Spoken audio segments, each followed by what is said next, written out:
Students, ఈరోజు మనం projection of planes నుంచి హెక్సాగనల్ ప్లేన్ రిలేటెడ్ ప్రాబ్లం చేద్దామండి.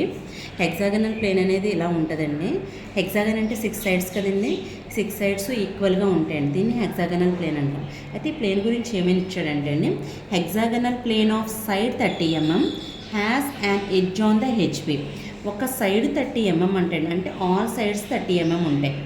ఇది ఎడ్జ్ అంటామండి, దీన్ని కార్నర్ అంటామండి. ఓకేనండి, ఇదంతా సర్ఫేస్, దీన్ని ఎడ్జ్ అంటాం. ఇలాంటి ఒక ఎడ్జ్ అనేది హెచ్పీమే ఉంది అంటున్నాడండి. Edge on HP. The surface is inclined at 45 degrees to the HP.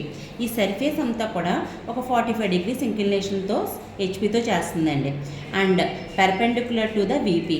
వీపీకి పర్పెండిక్యులర్గా ఉందంటండి ఈ ప్లేన్ ఏదైతే ఉందో. అయితే ఫర్ ఎగ్జాంపుల్ మనం ప్లేన్స్ ఇలా తీసుకుంటాం కదండి. దీన్ని హారిజాంటల్ ప్లేను, దీన్ని వర్టికల్ ప్లేను అంటాం. అయితే ఇది హెక్సాగనల్ ప్లేన్ కదా. ఈ హెక్సాగనల్ ప్లేన్లో ఒక ఎడ్జ్ ఇలా ఉందంటండి. ఈ ఎడ్జ్ సర్ఫేస్ మీద ఉంది. ఈ సర్ఫేస్తో ఉండి ఈ సర్ఫేస్ అంతా కూడా ఈ హెచ్పితో ఇంక్లినేషన్ చేస్తుంది. ఎంత అంటే 45 degrees. అంటే ఇలా ఉంది. ఇలా ఉన్నప్పుడు ఈ ప్లేన్ వర్టికల్ ప్లేన్తో ఎలా ఉందండి, పర్పెండిక్యులర్గానే కదా ఉంది. హెచ్పికి ప్యారలల్గా ఉంది అంటే వీపీకి పర్పెండిక్యులర్గా ఉన్నట్టు. హెచ్పితో ఇంక్లినేషన్ చేసినప్పుడు కూడా వీపీకి పర్పెండిక్యులర్గానే ఉంటుందండి. కానీ ఇంక్లినేషన్ దేంతో చేస్తుంది, హెచ్పితో చేస్తుంది. కాబట్టి మనం ఇప్పుడు ఏమనుకుంటాం అంటే ఫస్ట్ కేసులో ఈ హెక్సాగనల్ ప్లేన్ అనేది హెచ్పి మీద ప్యారలల్గా ఉంది అనుకుంటాం, ఇలా ఉంది అనుకుంటాం. అప్పుడు ఈ ట్రూ షేప్ అనేది హెచ్పి మీద పడుతుందండి. హెచ్పి అంటే ఏంటంటే రిఫరెన్స్ లైన్ కింద ఉండేదండి. రిఫరెన్స్ లైన్ కింద ఏదైతే ఉందో దాన్ని హెచ్పి అంటాం. సో మనకి ట్రూ షేప్ ఈ హెక్సాగనల్ ప్లేన్ ఏదైతే ఉందో అది మనకి టాప్ వ్యూలో కనబడుతుంది. ఫ్రంట్ వ్యూకి వచ్చేసరికి చూడండి, ఇది ఇలా ప్రొజెక్ట్ అవుతుంది కదా. ఇది ఇలా ప్రొజెక్ట్ అవుతున్నప్పుడు లైన్ ఎలిమెంట్స్ అన్నీ దీని మీద ప్రొజెక్ట్ అయ్యి లైన్గా కనిపిస్తుందండి. ఒక హారిజాంటల్ లైన్ మాత్రం కనబడుతుంది. అది ఫస్ట్ స్టేజ్లో చేస్తామండి. సెకండ్ స్టేజ్లో ఏదైతే ఇంక్లినేషన్ ఇచ్చాడో 45 degrees ఇంక్లినేషన్ ఇలా పెట్టాడు కదండి. ఈ 45 degrees ఇంక్లినేషన్ అనేది కూడా వర్టికల్ ప్లేన్ మీద పడుతుందండి. వర్టికల్ ప్లేన్ మీద ఇంక్లినేషన్ చూపించి ఆ ఇంక్లినేషన్లో టాప్ వ్యూ ఆఫ్ హెక్సాగన్ ఎలా ఉందనేది మనం డ్రా చేస్తామండి. అది మన సొల్యూషన్. ఇప్పుడు ఎలా డ్రా చేయాలో కన్స్ట్రక్షన్ చూద్దాం. ఫస్ట్ మనం రిఫరెన్స్ లైన్ డ్రా చేసుకుంటామండి. మనకి ఏదైతే డ్రా చేయాలనుకుంటున్నాం దానికి రిలేటెడ్గా రిఫరెన్స్ లైన్ డ్రా చేసుకొని ఆ రిఫరెన్స్ లైన్కి ఎక్స్ వై అని నేమింగ్ ఇచ్చుకుంటున్నామండి. ఇది ఎక్స్, ఇది వై. అయితే పైన కింద కూడా స్పేస్ మెయింటైన్ చేస్తున్నాం. ఇక్కడ మనకి టాప్ వ్యూలో హెక్సాగన్ వస్తుంది కాబట్టి కిందని గీయాలండి రిఫరెన్స్ లైన్ కింద. ఇప్పుడు మనం ఏమనుకున్నామండి, ఈ హెక్సాగన్ని ఇలా వస్తుంది అంటే ఈ సైడ్ అనేది ఇలా ఎడ్జ్ చేస్తుంది అన్నాం కదా. ఇది ఒక సైడ్ అనేది ఇలా వర్టికల్గా డ్రా చేసుకోవాలండి. సో ముందు వర్టికల్ సైడ్ ఒకటి డ్రా చేసుకొని 30 mm ఇచ్చాడు కదండి, 30 mm డ్రా చేశానండి. ఇది ఏ, ఇది బి అనుకుంటున్నాను నేను. ఇప్పుడు మనం హెక్సాగన్ డ్రా చేయడానికి డిఫరెంట్ మెథడ్స్ ఉంటాయండి. ఏ మెథడ్ అయినా యూజ్ చేసుకోవచ్చు. నేనైతే మాత్రం ఆర్క్స్ మెథడ్ యూజ్ చేస్తున్నాను, కొంచెం ఈజీగా ఉంటుందని. ఈ ఆర్క్స్ మెథడ్కి ఏం చేయాలంటే ఏబీ లెంత్ తీసుకుంటాము. ఇలా సెంటర్లో ఒక ఆర్క్ కొడతామండి బి దగ్గర నుంచి.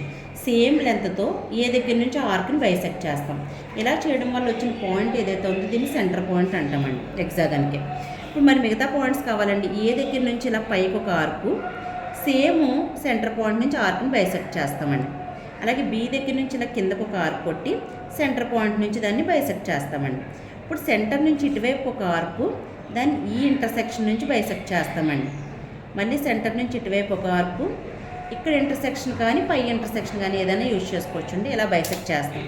ఇప్పుడు చూడండి, ఏబి కదా, ఇక్కడ సి పాయింట్ వచ్చింది, ఇక్కడ డి పాయింట్ వచ్చింది, ఇక్కడ ఈ పాయింట్ వచ్చింది, ఇక్కడ ఎఫ్ పాయింట్ వచ్చిందండి. సో ఈ పాయింట్స్ అన్నిటిని లైన్ ఎలిమెంట్తో కలిపితే కనుక మనకి హెక్సాగన్ అనేది ఫామ్ అవుతుందండి. మనకి టాప్ వ్యూలో ట్రూ షేప్ వస్తుంది అనుకున్నాం కాబట్టి ఈ హెక్సాగన్ని టాప్ వ్యూలో డ్రా చేసుకుంటున్నాం. చూడండి, ప్రతి పాయింట్ని కనెక్ట్ చేస్తూ లైన్స్ డ్రా చేస్తున్నాను నేను.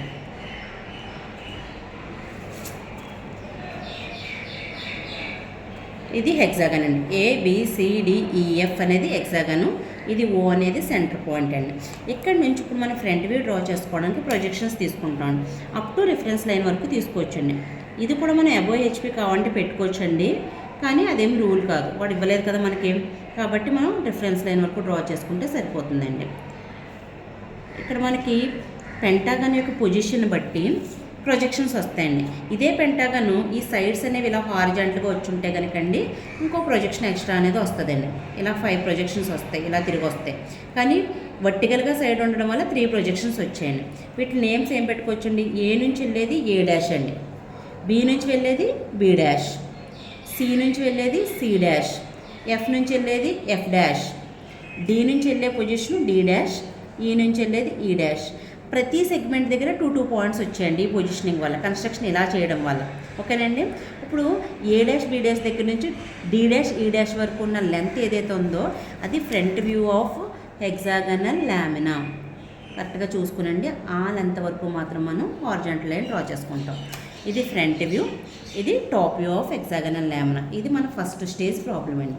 ఇప్పుడు సెకండ్ స్టేజ్ డ్రా చేయడానికి ఒక పాయింట్ లొకేట్ చేసుకొని ఆ పాయింట్ని కరెక్ట్గా ప్రొట్రాక్టర్ ప్లేస్ చేసుకుంటాను. చేసుకున్న తర్వాత ఇక్కడ మనకి ఎంత ఇచ్చాడు? 45 degrees టు ద హెచ్పి ఇచ్చాడు కదా. 45 degrees దగ్గర ఒక పాయింట్ పెట్టుకుంటున్నానండి. చూడండి, ఇలా ఇంక్లినేషన్ తీసుకున్నాను. అయితే ఈ లైన్ లెంత్ ఎలా తెలుస్తుంది అంటే ఇక్కడ మనకి ఫ్రంట్ వ్యూలో ఉంది చూడండి, ఈ లైన్ లెంత్ తీసుకెళ్ళి అక్కడగా రీప్లేస్ చేసుకుంటున్నానండి. ఏ డాష్ బి డాష్ దగ్గర నుంచి సి డాష్ ఎఫ్ డాష్ దగ్గర ఒక పాయింట్ తీసుకున్నాను. సి డాష్ ఎఫ్ డాష్ నుంచి డి డాష్ ఈ డాష్ వరకు ఒక పాయింట్ తీసుకున్నానండి. అంటే కరెక్ట్గా ఫైనల్ పాయింట్ వచ్చింది మనకి. వీటికి నేమింగ్లు ఫస్ట్ పాయింట్ ఏంటండి?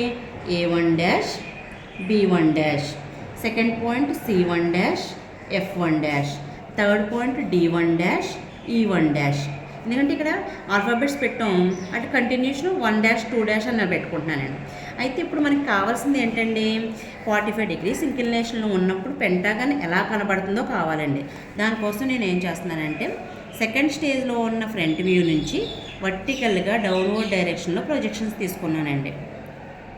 తీసుకొని ఇప్పుడు టాప్ వ్యూ ఉంది కదండి, టాప్ వ్యూ ఆఫ్ హెక్సాగన్ ఉంది కదా ట్రూ షేపు, దాని నుంచి హారిజాంటల్ ప్రొజెక్షన్స్ తీసుకుంటున్నానండి.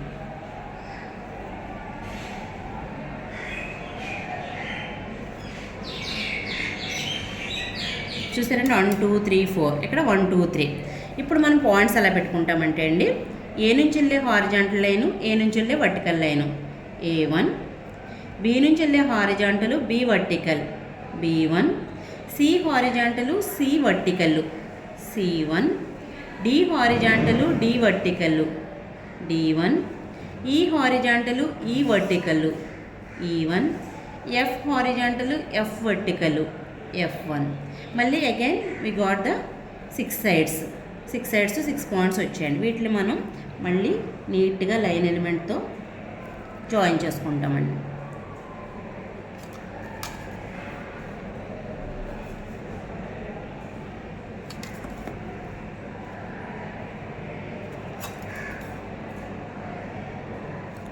చూసారండి, ఫస్ట్ స్టేజ్లో ఉన్న హెక్సాగన్కి సెకండ్ స్టేజ్లో ఉన్న హెక్సాగన్కి డిఫరెన్స్. ఇక్కడ ట్రూ షేప్ కాబట్టి ఆల్ సైడ్స్ ఈక్వల్గా వస్తాయి, లామినా అంతా ఫుల్ షేప్ కనిపిస్తుంది. ఇక్కడ 45 degrees ఇంక్లినేషన్లో ఉండడం వల్ల ఏమవుతుందంటే అండి, కంప్రెస్ అయ్యి ఈ లెంత్ అనేది తగ్గుతూ సైడ్స్ కూడా వ్యారీ అవుతూ వస్తాయండి. ఇది ఇంక్లినేషన్లో ఉన్నప్పుడు కనిపించే టాప్ వ్యూ. అయితే మనకి డైమెన్షన్స్ ఏమి ఇచ్చాడండి? 30 mm సైడ్ లెంత్ ఇచ్చాడు కదా, దాన్ని మనం చూపించాలండి. 30 mm అనేది చూపించాలి. డైమెన్షనింగ్ ప్రాక్టీస్లో ఎలా అయితే చేస్తామో అలా నీట్గా చేసుకోవాలండి. యారో హెడ్ కూడా 1:3 రేషియో వచ్చేలా చూసుకోవాలండి. అలాగే ఇంకేమి ఇచ్చాడండి? 45 degrees ఇంక్లినేషన్ ఇచ్చాడంటే అంటే ఇక్కడదండి, ఇది డేటా వాల్యూ 45 degrees. ఈ రెండు మనం ఖచ్చితంగా చూపించాలి. ఇది ఫస్ట్ స్టేజ్ ప్రాబ్లం అండి, ఇది వాడు అడిగిన సెకండ్ స్టేజ్ ప్రాబ్లం. ఇది ఆన్సర్ అండి. ఇది గీయాలి అంటే ఖచ్చితంగా ఫస్ట్ స్టేజ్ అనేది గీయాలండి. Thank you.